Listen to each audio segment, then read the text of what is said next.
Hey,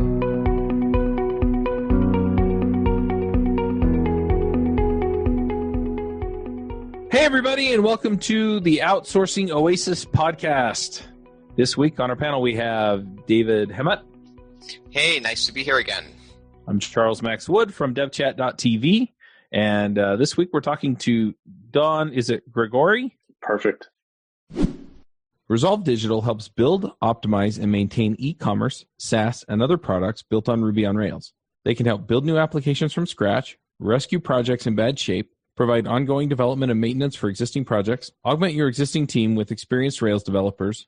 They also specialize in Solidus and Spree commerce solutions. Go check them out at resolve.digital.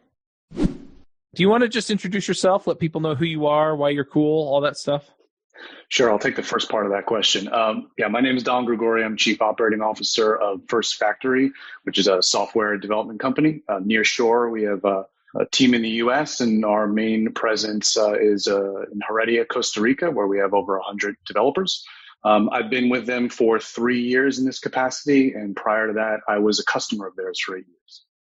Oh, there you go. That's pretty cool. So maybe we should start talking about that. Can you tell us a little bit about your work before First Factory?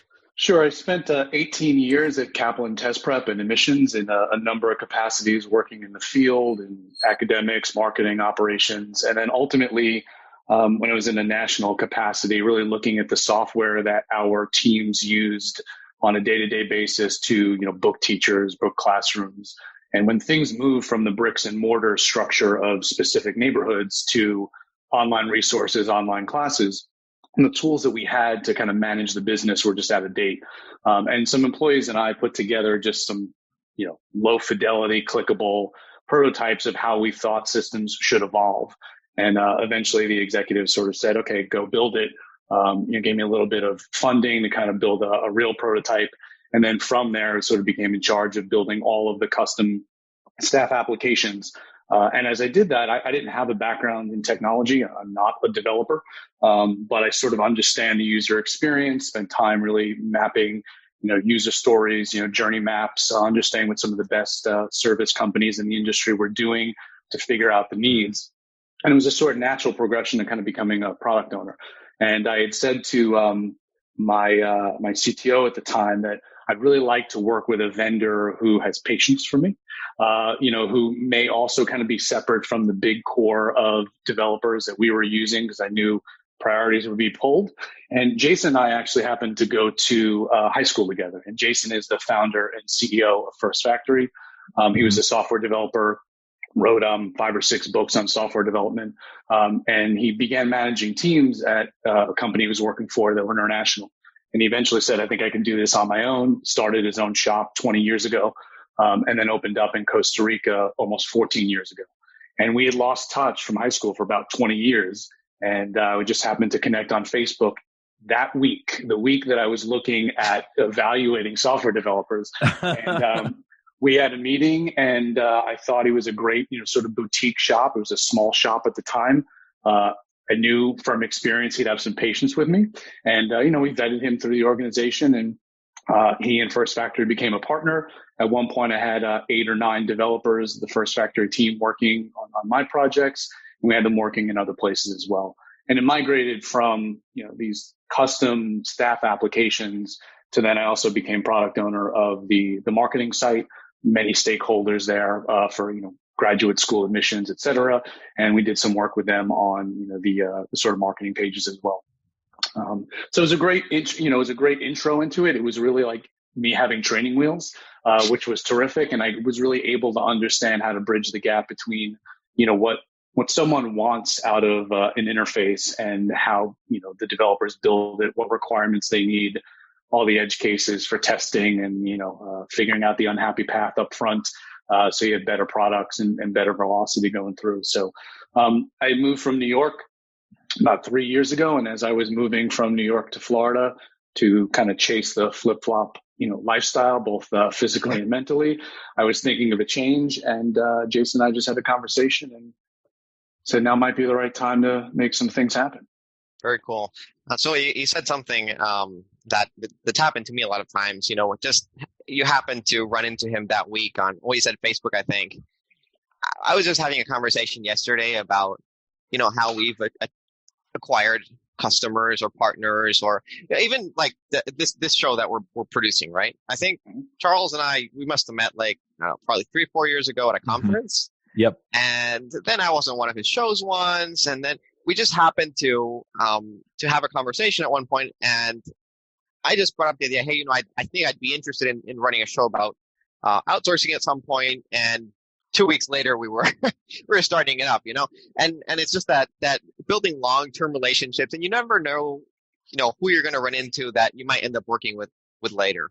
Yeah, I think there's 2 key things there. Number one, you talk about relationships, right? I think one of the things that differentiates us from some of the other, competitors in the marketplace in the outsourcing, nearshoring model is, we value the relationship above all else, above profit, above quick starts. We'd rather ramp up teams very slowly, prove ourselves. But the intention is to have a long-term fruitful relationship. Business is going to ramp up and ramp down. We want the positive word of mouth. We want to feel like an extension of their teams. We want to know companies' business goals, not just, perform the tasks that they're asking, but really make sure that we can figure out how to be successful for them and their business long-term. And the second thing is, it's luck, right? There's a study, I think, that was done once where they said, if you go into a bar just sort of looking for the love of your life, your focus is way too narrow. You're likely not going to find it, but you're missing out all these other opportunities if you've got these blinders on. So really anyone that you encounter business-wise, conventions, et cetera, keep an open mind. You never know sort of when crawls will pass again, what new opportunities can come out of that. What sort of tangential streams of revenue or interest or education that you'll find. So those 2 things are great sort of recipes for success, especially a business like ours. Yeah. So that's one thing that we think about a lot in sales too at Blue Coating. And so, a small contract for us is several $1,000s a month, and even the smallest contract, it's tens of thousands of dollars a year. And suppose I go to a conference and I spend $5,000 in between tickets and getting there and accommodations and so on. That's and you go there and you're like, well, I hope I can get a client out of this. And it really doesn't matter, because I'm going to meet like 100 people, and potentially in a year or two, at least one of those people is going to call me and we're going to work on something together. But it is a numbers game. And so you have to put yourself out there. You have to be open to having conversations about things that don't interest you immediately, going places, seeing people, talking to people that you wouldn't usually. And, down the road, these things bring benefits. That's pretty interesting. Yeah, I mean, you're practicing, your sales pitch. You're also learning about other markets, other industries. It's in a business like ours, you never really know where the next client is going to come from. It's whether it is, we've got clients that are in e-commerce, investment banking, fintech, there's multiple areas of healthcare, whether it's manufacturing of, materials, supplies, whether it's, dental appliances, and we're helping, folks build the 3D modeling, education, human services. There's plenty of different places for it. So the opportunities are out there. You just have to figure out how to prioritize your time. And I think early on, evaluate, well, if I don't get the dollar value return on investment, what other return am I getting from this in the immediate or short term that I can leverage to help my business grow, develop my employees further, who gets trained up on that next, what skills do we need in order to maintain a competitive advantage tomorrow? Because the one thing that we know in our industry is tech changes every day. Clients are going to change, interests are going to change, projects are going to change, and we've got to be able to kind of predict a little bit as to where we think that wave is coming so that we can be better poised to capitalize on those clients before our competitors. One thing that I'm listening here, and you're talking about kind of the benefits of having a long-term good relationship with your clients, how to find clients you can work with. But I'd like to get a little bit more in depth on that. I mean, how do you find clients that you can build a long-term relationship with, and what kinds of things are you doing on a regular basis in order to maintain that relationship? Because, I mean, I was a freelancer for like 6 or 7 years, and some clients it was really easy to do that with. We just kind of click and everything worked. And some of them, it was really, really hard to make that really, come together. And so, we'd work together for a few months and it was like, well, bye. So how do you keep that or make that happen? So David and I talked a little bit about this previously. Everyone has sort of different, lead generation tactics that work for them. But I think the key, besides understanding your business, understanding your unique selling points, is timing, right? The same message to the same person, might be unsuccessful for the next 6 months, and then circumstances happen, whether they lose a relationship, they just have a brand new need. So timing, it really is hard to figure out exactly when. There's not clear cycles in all these industries as to when someone is ready to build a product or change their team. So while we may see some seasonality in ramping up, we're certainly involved in a lot of people's preparations and budgets for the next year, like scoping out how big projects will be. But the onboarding is something that we do a bit differently, right? So we have, Jason, the CEO, and I, we have a development manager. We're generally brought in. We talk to the clients up front. The details, the project plans, or through the approvals, they get to know who the team's going to be, if we have clear leaders for them. And then when we onboard, we always put a development manager or senior developer, whether they're a long-term resource, full-time or not, with the client. We want to make sure that environments are set up very quickly, that all of that stuff is sort of handled up front. Jason and or I will have either biweekly or monthly meetings with the stakeholders outside of any team meetings, scrum meetings with the developers, to make sure that we're able to get the appropriate feedback from them on how we're doing, learn about any upcoming milestones, any changes of scope, or ramping up or down of employees. We actually send out daily status reports every day. So every employee, including myself, does an email that says, what I did today, what I plan to do tomorrow, what I'm blocked with, and any upcoming time off. So there's plenty of communication. And one of the things that we do differently too is we don't have project managers. So all of our developers, whether they're an entry-level developer for a client or a senior developer, talks directly to the clients. We do video calls. Everyone has complete work from home setup, as well as in office. We check the bandwidth. And then all of them are involved in daily communications with the client. We do some coaching as well. So if they need to articulate a risk of an implementation approach, they may send me an email and saying, how should I phrase this? But it's a direct communication so that we are a natural extension of their team. My team also tells me before the client does when there's a hiccup, whether it was resolved or not. I still want to know. It's hard to get them to kind of share the kudos that they get because they don't want to necessarily seem like they're bragging. But while we're not really deep day to day with every one of our clients, we know enough of what's going on so that when there is a hiccup or when there is a blocker that exists for 3 days, we can kind of jump on. That's part of what we do. And then we obviously visit clients, and many of our clients come down and visit us. So we were down sort of before coronavirus hit, where 3 clients were down the same week as we were. And one of them was there for a full week ramping up a new team. One was there for 4 days ramping up an extended team. And then there was another client, they brought 2 people down for a full 2-week sprint to work shoulder to shoulder with the developers. Mm-hmm. And of course, they did some touring of volcanoes and beaches and surfing while they were there, which is another great benefit of, being so close in terms of time zone as well as flights to Costa Rica. But those are some of the things that we do with every client to make sure that they know who we are. They know every one of our developers. It's not a bait and switch where we say, it's 5 developers, you don't know who you're getting. And then we also then have a 30-day sort of guarantee that if you're not happy with the work we've done in 30 days, you don't have to pay us. And we can either swap out the resource, or if you want to say goodbye, you can, and that doesn't happen. Yeah. There's something interesting that you said in that piece is the idea of having meetings outside of the development flow, just between you guys and I guess top management and then some of the stakeholders there. One thing I've seen in projects is sometimes there will be a problem, right? And the client doesn't know what to do about it, and they'll reach out to me. And I'm not developing, I I don't know what their codes. I don't even know what they're building at some points. I keep a general eye on things, but I don't know what's on the sprint for this week. And they'll reach out to me and say, hey, this is happening. And just the fact that I'm not involved in the day-to-day gives the clients, it kind of gives them an extra tool to deal with the problem, because I can go in and say, all right, so, this is what's going on. we're going to take steps X, Y, and Z to fix this. It's not going to happen again, and move forward. But these are things that sometimes they might not be comfortable bringing up directly with the team that's developing for them. So that's one thing I've seen. And then the other thing I've seen is sometimes what I'll do is I'll bring in another resource, and I'll say, all right, so that you're having trouble with a specific developer, we're going to pair him with this other person. And this other person is going to bring in a new perspective, and that often helps smooth out any wrinkles along the way too. Yeah, a couple of things there.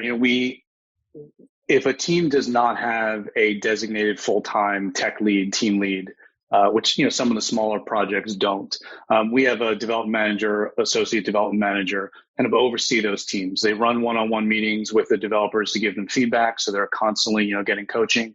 They're there to help them with any code reviews, pull requests that they're having some trouble with, to help them keep an eye on things. And sometimes they are in stand-ups, and we let the client know, you're not being charged with this resource, but this is just a way to make sure that we exceed your expectations and we can continue to develop our employees for feedback. And then the other piece too is talk about escalation. It's always nice for there to be a clear level of escalation for a client, just so they know that something that is urgent is getting the appropriate attention. And sometimes developers or any employee in any industry, hard for them to say, okay, the CEO of the company is asking me to do this. Do I drop everything? It's like, well, you don't prioritize just based on who is asking you, the highest person in the hierarchy, but really what's the impact. So if it is something that is quick and can be done, you articulate that. If it's going to, subvert, a project that you're kind of working on and throw everything off track because you've got to change priorities, you have to let them know. And many times they'll say, okay, I don't need this right now. We'll get this into the next sprint, or, can you get it when you're done with this in a couple of days? That's something that's helpful. But then also, the thing that we value most, I think maybe different from some other companies, is we value our employees first, then our customers, and then the business. The philosophy is if you take care of your employees, and that, doesn't just mean, paying them well and giving them good benefits, but challenging them, giving them the right support, giving them opportunities they may not have elsewhere. They then in turn take care of the client, and then, the business does well. So I want this feedback from our customers, with regularity, so that I can continue to develop, our employees, so they can see a career path.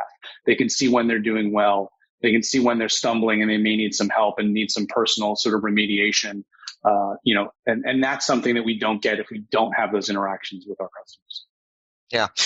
So I was just going to bring that up when you're speaking about long-term relationships. A couple of the things that you said have struck a chord with me. So, we have clients that whose volume of work has gone down over time, and it gets to a point where we wouldn't take this client if they were new, right? If we didn't know them, it just wouldn't be worth it for us.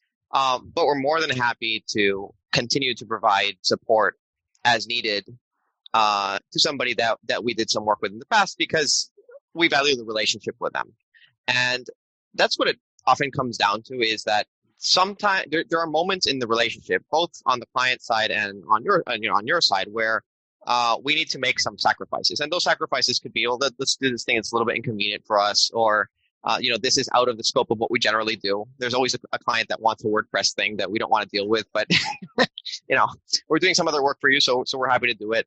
And then it also goes the other way.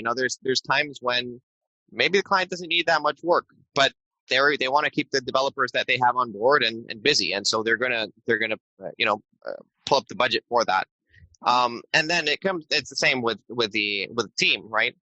There's times when you need the team, and there's times when the team needs you. And right now, I think worldwide is a moment when a lot of engineering teams are seeing less work, right?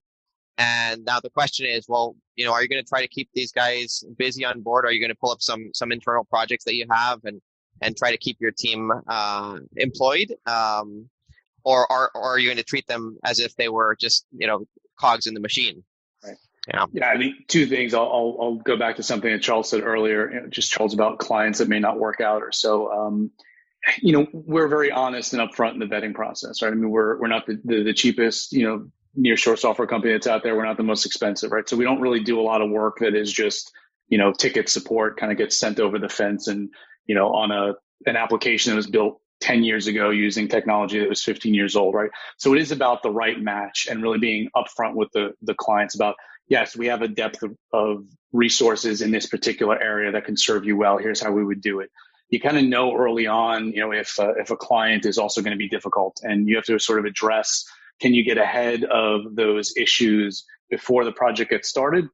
And do you want to take that on? So there is the power of saying no, which in an industry like ours is difficult to do, but sometimes you just have to be honest with the client that this might not be the right fit. There is, a shortage of certain developers in older technologies in Costa Rica. They're not teaching certain things in school anymore. So you either get someone that just learned it on their new job about a week ago, or someone that has 10 years experience. So sometimes you do have to say no. And that does include clients that may want to do a WordPress site. Also, if you don't think that you can do a good job at it, you're going to ruin your reputation, even if you say yes, but don't do that little thing that is not going to go well. It's going to take more time away from management that we could be putting somewhere else. So you really have to be very careful in terms of what you agree to and what situation you put yourself in. Yeah. So one thing that I come up frequently, this is just as like a personal experience, right? I don't like making people unhappy. And so I'm generally, even if I don't want to work with them, I'll try to find a solution for them. So, this is not something we do, but I know this other company that can probably help you, and I'll point them in that direction. And one of the things that I see a lot is that we're not. I think we probably have about half the team members you do. And even at that size, there are certain projects that just don't make any sense financially for us to take, because we have accountants and we have an HR person and we have other team members that aren't doing development, and there's overhead. And so this is something that, yes, a freelance developer could do for you for X an hour, and we're going to do it for X plus something an hour, and your project is going to be much more expensive. And so, but there's always also that temptation of, well, this is a small start, but maybe we can get it done and push forward. And I've learned, so, by now I've learned to say no to those projects, fortunately. But there is always that, well, is there somewhere we can send them? And so I was curious, just in your situation, do you generally point people in another direction when it's not a good project for you guys, or do you generally just say, this is not a good fit and good luck? I mean, it's rare that we direct them to a competitor. We actually don't have really, strong relationships with other people in the space that we sort of trade work with. I think that's an interesting scenario to be in, but certainly not going to happen with some of the other companies that have a few thousand developers or so. So it does make sense to look more where your weaknesses are, and if you can find another shop that actually they need their weaknesses or your strengths, and vice versa. So certainly open to that. Haven't encountered that exactly yet. But I think you mentioned two things, one about internal projects and one about trying things. We actually have two SaaS products that we're building internally.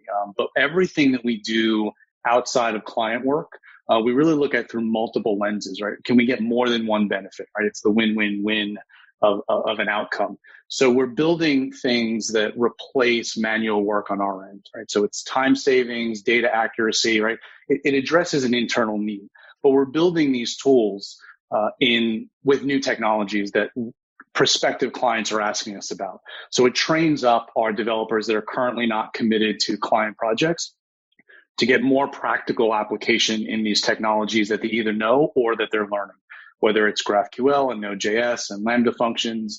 We're building it that way. We are building these products in a way where maybe later on we could sell them as subscription models for a different purpose. But it keeps people active, engaged, training. And then when a new prospect comes along and says, how many projects have you worked with, React Native? We have our client-based work, but then we also have some stuff that we've done internally that we can share. So it helps us get ready for clients and helps us sort of land new clients. And it keeps people busy in the interim, so they're not just watching tutorial videos on.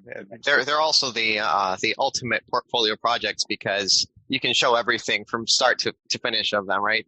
You can, right? No NDAs with your own work. Right. Yeah, yeah, that's always fun. Yeah. One thing that I'm wondering about, I'm going to change the topic just a little bit, is, we're talking about how to be successful as outsourcing companies or as service providers. But let's say that I'm the client, right? What kinds of things should I be doing if I'm looking at blue coding, or if I'm looking at, I'm sorry, Don, I don't remember the name. First Factory. First Factory. How do I come into this with a strategy in place to make it most successful on my end, right? I mean, you talk about all the things that you're doing, but what should I be doing? What should I be thinking about? What should I be paying attention to in order to make this really work? Because, if you have to pull all the weight, then it may work. But if I can get in and I can push the rock uphill too, then we get it done that much more easily, quickly, and probably will save a bit on the budget. That's right. Every client's different, though. Some clients don't have a developer team. They may have a CTO, and when those cases come up, then we need to be much more proactive, and we're a little bit maybe more involved with the product teams to understand what they really need versus what they're just asking. And it does take a little more work up front to articulate what those requirements are. And, maybe our estimates change to help them and say, it's going to be a little bit longer because we know you don't have the detailed, use cases, et cetera. Many of our clients, we adapt to their tools, their models, their cadence of development. So we don't really force any one particular approach or tool set on them.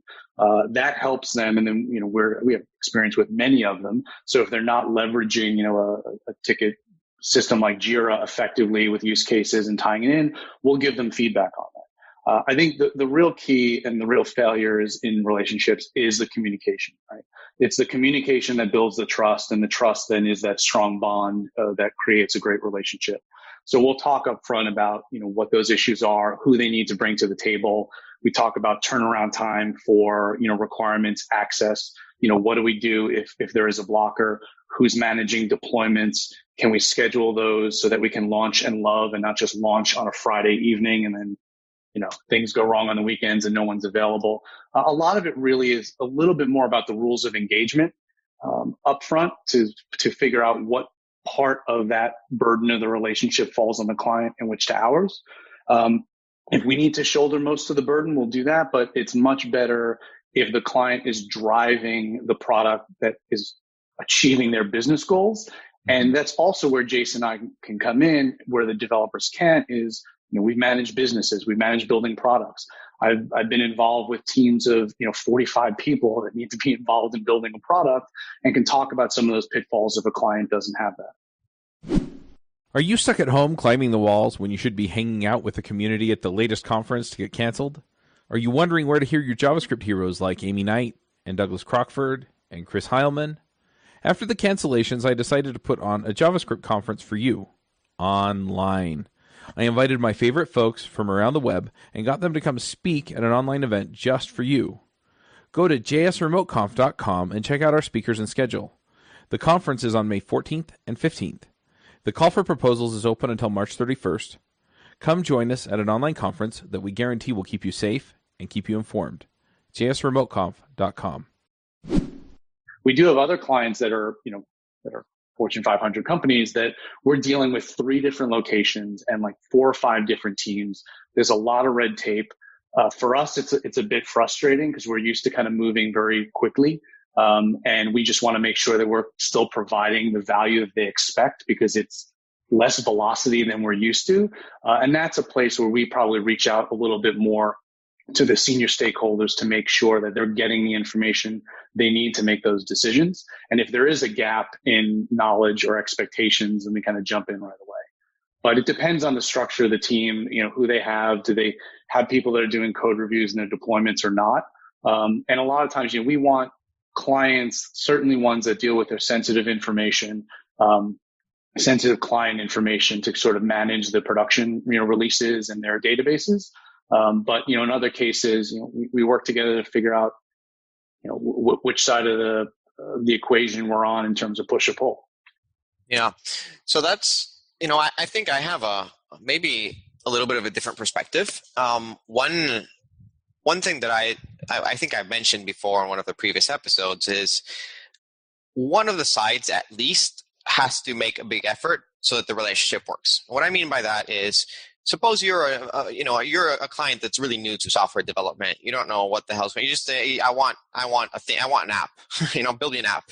We have those come in every once in a while. And you need a special kind of team to build that. You need a team that can help put in place the structure and help guide the client through the process of figuring out what the heck this app is, what it does, how much it costs, and where it's going to go. And there are certain types of teams that are a better fit for that.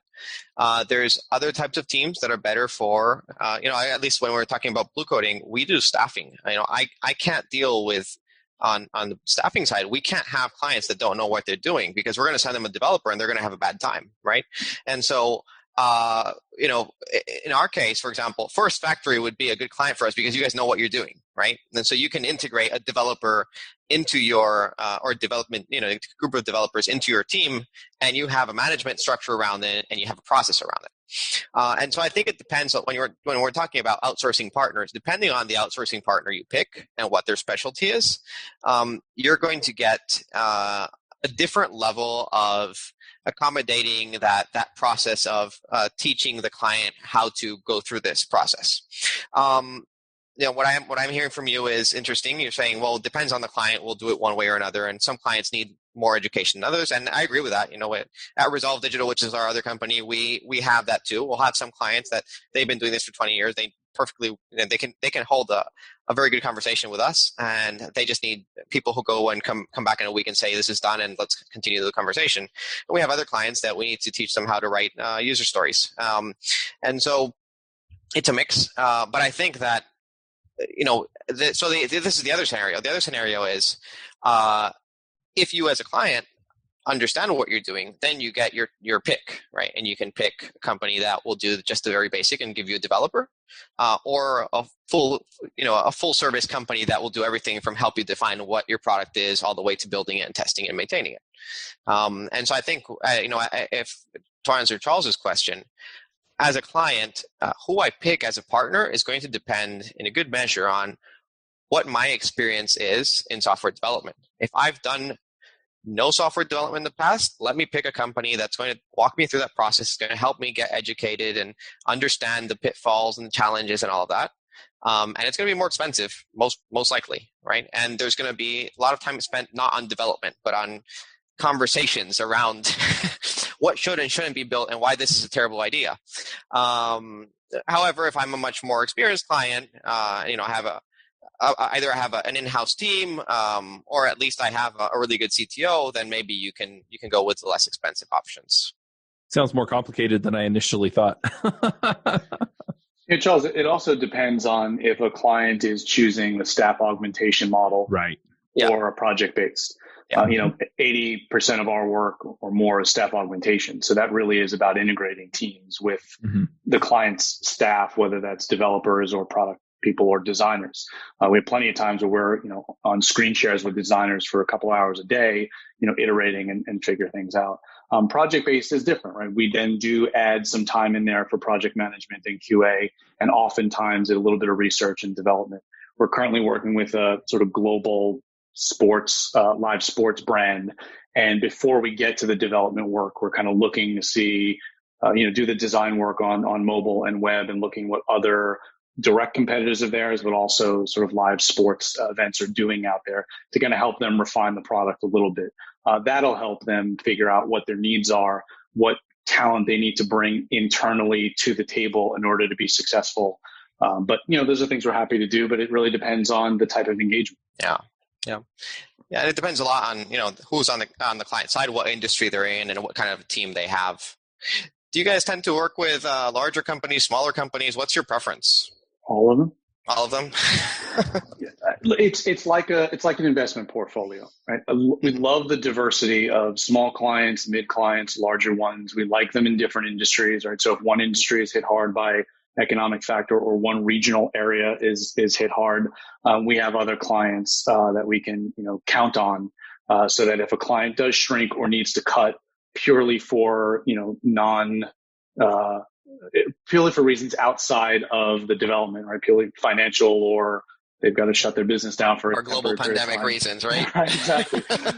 We have the diversity so that we can fall back on. I think that really helps, and we've had a lot of growth the last few years, but it's been very targeted, right? We want to expand out of the New York area where Jason and I originally from.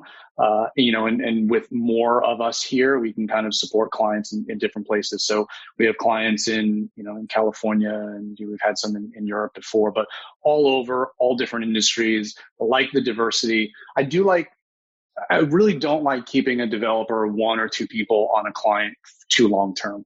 Just want to make sure that they have some other people that they can learn from. And then they also have the opportunity to kind of coach others. So I do like team structures that have some juniors, some mids, and a senior, so that people can learn from each other. People learn how to mentor others, how to do the code reviews.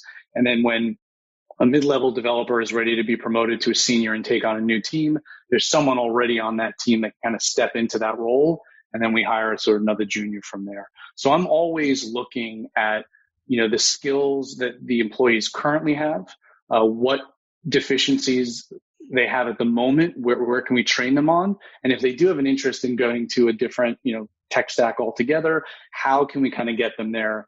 But the other thing then is we always want to make sure that we take care of the client first. So if you're a developer of ours and you're ready for a new opportunity, we'll put another developer to shadow you for a month on a client, no charge to the client, do the knowledge transfer until we're comfortable with the training. We then turn it over to the client, say, we're ready to make the switch. Do you feel comfortable? This way it gives that onboarding training, it gives the coaching training, and then there's no negative impact to the client. And that's one of the ways that we can skill up as well as be prepared for, new development without having to hire new people every time we get a new client. Because I'd rather put an existing employee on a new client because they're a known entity than to take a chance with a developer that we're hiring externally. So I really like seeding teams with at least one person that we know is strong, who's going to handle the communications, who's going to escalate issues, and we know is going to do right by the client, and then build the team around them. Yeah. I'm also curious through all of this. I mean, especially if you're doing staff augmentation, and it sounds like David kind of has a mix too, right? Some of it's project, some of it's we just have it branded differently, but yeah, we do both. Yeah. But it seems like if you have like an internal project team and they're just paying you to essentially build the project, you create some ways of doing things and you maintain a certain culture within the team and things like that.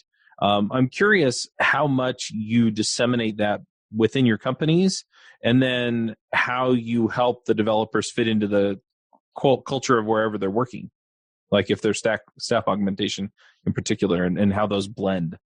David, why don't you take that first? Yeah, so for us, it's interesting, and this is a conversation that I've had with our HR team a few times, and so we brought on our first full-time HR person last year, and the directive I gave her was, look, your job is to make sure we hire the right people and we get them to stay. And that's just your job. And what that means, I like that, because usually HR is keep us out of legal trouble, please, pretty please. Yeah, we try to do that too. But honestly, that's the approach we've taken. Is the reason we wanted to have somebody dedicated to HR was because what happened was, we have this cool initiative. Let's celebrate people's birthdays. That's the simplest one. And then unless there's somebody that's in charge of figuring that out, it stopped happening after a while, right? And so you start creating this culture, but then stuff disappears. So we wanted to have somebody whose job it was to think about these things and to think about, how do we measure performance? How do we get people to grow? How do we get people to how do we help them pick the right path for their learning? And so, this person works in tandem with each of the team leads, and it's a little bit different for each team and for each employee. But one of the questions she had was, so we have, through Blue Coding, we do a lot of staff augmentation. And how do we bring these people closer? Because the problem is they work for two companies, we pay them, but their day-to-day is with our clients. And it's a challenging question. The honest answer is a good portion of what their work looks like depends on what their clients are doing, right? And so what is your day-to-day? Well, that depends on what your client's development process it looks like. And that's on the staff augmentation side. Now, for Resolve Digital, which is our e-commerce development company, or let's say Ruby on Rails development company, it's very different in the sense that what the development team does is contained, and what we're outputting to our clients is more of an end product, right? And so we do have close relationships with our clients, but how the developer time is spent specifically, whether they do something on a Tuesday or on a Wednesday, that's an internal decision. And what that does is it makes it much easier to have a common team culture within that team, right? So you have 10 or 15 people within a team, and that team is interesting because they'll make decisions outside of the rest of the company. Like they'll come up and say, hey, yeah, so we're taking Friday off, but we're working on Saturday. And and my position is, look, as long as Michael, the engineering lead, is happy and things are getting done, I'm cool with that. But they've created their own little team culture. And they've set up, for example, they have a weekly team meeting, and we set up quarterly goals for every team. And so that team will set up goals like, we want to raise test coverage for projects XYZ to this percentage. Or we want to implement, Docker for all of these projects. And that's stuff that they'll work on, even though some of the developers are working on different projects. You have 2 guys on one project, 2 guys on another one. They're communicating with each other and trying to figure out those problems together. But on the staff augmentation side, it's much more difficult. Yeah. So for us, similar, scenarios, or you get a little more liberty with project-based, work. But I'm glad you mentioned culture. It gets thrown around a lot, particularly in tech, and folks think that it's just, video games and ping pong, and that's an element of decompressing and like taking a break. But oh yeah, I've played a ton of GarageBand at one of my jobs. Hopefully you're productive too. Sometimes. I'm just kidding. Yeah, we were. But culture is a great word because it requires a defined environment and the right ingredients for things to grow. And that is different when you're managing 20 people versus 100. You have to be a little bit more, you have to provide more platforms for engagement and for those interactions to happen and happen consistently. Like you said, David, of, birthdays, right? If you miss them when you're on a team of 10, you can make up the next week or 2, you're going to hear about it, but not on 100. So you really have to sort of create these platforms that foster collaboration and culture. For us, you can be the best developer in Costa Rica, but if you don't fit with our internal culture, we're not going to hire you.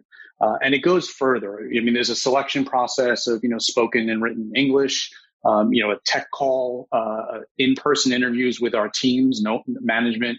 I generally stay out of it unless it's a senior developer for a specific client. Referrals are our biggest way of getting new employees, and I value that most because if you're willing to work with someone, you're saying that they're a good developer and they're going to be someone that you can lean on and push. That's a great fit. But from there, it really is about all the little things, and we don't just staff a client that's staff aug based exclusively on technical skill. We look to see who has the right personalities to fit with the clients. We generally meet with the people they're going to interact with before it gets started. And so we really know the client, their personalities, kind of how they work before we make those staffing assignments so that the match, right? We've got, some folks are introverts.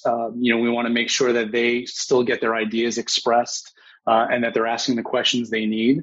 Others are a little more, rock and roll and, a little pizzazz. And, you've got to figure out how those personalities and behaviors match with the clients. And that's a key part of how we build teams for clients too. It's not just tech. We give them some options. We give them recommendations. And generally it'll come down to, they ask us, who do you think is best fit for this? And we'll say, try this person. I think they're right. Yeah. That's really interesting that you brought up the idea of staffing based on culture fit. I've seen the same developer fail miserably on one position, and then we're like, we're going to give you a second chance, and they excel in the next one. And the difference was solely on the client side, their management style, right? And how it fit in with the developer. And so that's something we learned is, well, it's not only about do you have the right tech skills, it's do you have the right personality, the right attitude, and the right way of communicating. And that's, I take a lot of client calls for staff augmentation, the initial calls. And what I tell clients is, look, this is not about you giving me a job description. This is about me learning about your company. And I need to know what's important for you and how you work and who this person is going to be working with. And we'll try to, we'll try to put in the right people based on that. And it's fairly subjective, to be honest. But there are certain team members that we know they've been successful in a variety of roles. They're more adaptable, and so we'll try to put them when we're not too sure. But yeah, that's a really important thing to make sure that these are long-term relationships. The way I sell it to people is, look, you're going to hire one developer from me, and if he does well, you're going to want to keep him, and he's going to end up working directly for you. And my hope is that we did such a good job that then when you need 5 more developers, you come to us again, right? So we need to get it right from the start. We need to establish a long-term engagement. But then the other thing you mentioned was team culture, and it's the separation from things like video games. I'm going to tell you guys a little story that this happened to me, and I'm sorry I'm going on a tangent, but when I started developing, I studied telecom engineering. And so I could either work for a telecom or a bank or something like that. But I ended up getting a job in software development for a local company, which I will not mention. And they had a model where, they had probably, I think back then they might have been 50 developers, but, a similar model to what we have. And their culture was super laid back, nobody's supervising you. I felt like nobody was checking whether I was doing any work. And I felt like everybody was the same. And I didn't last very long in that job. I think I was there for 3 months. But that job broke me for like the next 6 months because, I just got this impression. It was my first job out of school. I was like, this is software development. I can kind of do whatever I want and deliver when I want, and nobody's really following up on me. And then I went to the next company, and the next company was the opposite, right? This was the company with the boss that looks over your shoulder every 5 minutes and asks you what you're doing and so on. And that was a culture shock. And when I finally found my space was when I started doing consulting. I figured out I really like this. I'm responsible for getting things done. I'm responsible for setting deadlines. I need to deliver on time. But what happened was it took me a while until I found a working style that worked for me. And what probably happened was that I wasn't a good fit for the first 2 companies, right? I didn't fit in the space where everything was too free and I had no pressure and nothing to deliver upon. And I also didn't do very well in a position where it was way too strict and everything was tied down. And now when we hire people, we're looking, all right, so, we're sure you're a good developer, but does your working style fit in with our team? And it's taken us a while to figure out what that is, but we want people that are hardworking, people that are willing to do things that are outside of their job description as needed, and people that deliver. And those are like the 3 basic things. And not everybody fits that pattern, right? And so you have to be really careful when you're hiring, especially if you're hiring long-term resources, that they fit into your team's working style and working culture, because otherwise they're going to have a bad time. There is the piece, though, that a lot of the responsibility falls, to myself and to Jason in terms of setting those expectations. And, we kind of want the developers, we want their DNA all over the company, right? We don't have the answers on how to make this the best place every day. We're going to mess things up. We want to hear feedback. We want to hear what they need individually to grow, what their team might need to be more successful. We certainly are looking for, accountability, and it starts with us, right? I answer every email every day. I answer every Slack for teams like within, a few minutes, unless I'm, deep in a meeting or podcast like this. It's those kinds of things that they need to know that we're approachable, we're open, we're inclusive, right? I think, people talk about diversity, and that still is splitting things up. We want people that have different experiences, whether, it's female, male, whether it's, someone's into gaming or not, all their experiences. If you can bring in, a group of people with very different experiences, you're going to make a better product out of it. There's going to be more internal learning. They're going to want to spend more time with each other. Those are the kind of things that we look for, and we manage. We were very careful with language, as well. The whole term, like guys, like we check that down to make sure that it is inclusive of everyone. And then, finally, it's, you have to let them run a bit. It's not about us telling them what to do. It's not a leash. It's a short line. If they need something like that, that lifeline is there. They can reach out if they need it. We're receptive to feedback. We want the team to coach each other. We want to learn from our employees how we can be better, how we can facilitate an environment that's inclusive, where they can see themselves working, in a few years. And if they feel motivated and they feel like they're around people who are going to support them when they need help, and they can have fun while they're doing it, then we're going to be a better company as a result of that. Yeah. I told this to one of our managers recently. We were discussing a particular problem. I don't remember what it was. And I said, you need to decide which things are really important for you. I'm sure there's all these things you value. There's probably 20 different attitudes or values or things that you'd like your team to have. Pick 3 of those that are really important for you, and don't deviate from those. But the other ones, give people some leeway. And one of the funny ones for me is being on time to meetings. And I'm saying that because I was a couple minutes late and I was freaking out, right? But I hate it when I'm on a call and people are 3 minutes late in my team, because I made it clear, like, I need people to be on time for stuff. But what it comes down to is, if you do a really good job and you're a key team member and you bring a lot of value to the team, that's probably more important for me. And so in the end, if you're 3 minutes late, I'll let it pass. Yeah, I will, maybe for the first time, but what it shows me, and I've had this experience over 20 plus years in business, people are running meetings, they start late, they end late. Like, if you can't run a meeting on time, you are not going to run your project on time. Oh, yeah. So to me, it's, if it happens once, that's okay. Certainly if you're on with a client, I'll wait as long as, need be. Like, I'm not that important. Client comes first. But those are patterns of behavior that if you look at them closely, you can predict who's going to be successful, who's not, who's going to be behind, who's going to be ahead of schedule. Those are the really nuanced, management skills that you develop over time, especially with a large team. You learn their behaviors. When you see something changes, that's really when you should pay a little bit more attention. It's interesting. Well, speaking of time, I think we might be running out of time. That's right. Don, you've given me a ton of time of stuff to think about myself. We've just put out the first episode today, and it's on the DevChat site. And Charles, I was listening to it a little bit earlier, and it's like taking notes about the things we said, and like, well, which of these do I need to apply? So I think I'm going to have to listen to this one a couple of times, just take notes of everything you said and see what I need to think about. Before we go, do you have any picks or recommendations that you'd like to share with the audience? He's going to say Tiger King. I can just feel it. Yeah, it's a train wreck that needs to be watched. Sort of reminded me of. That's what I keep hearing.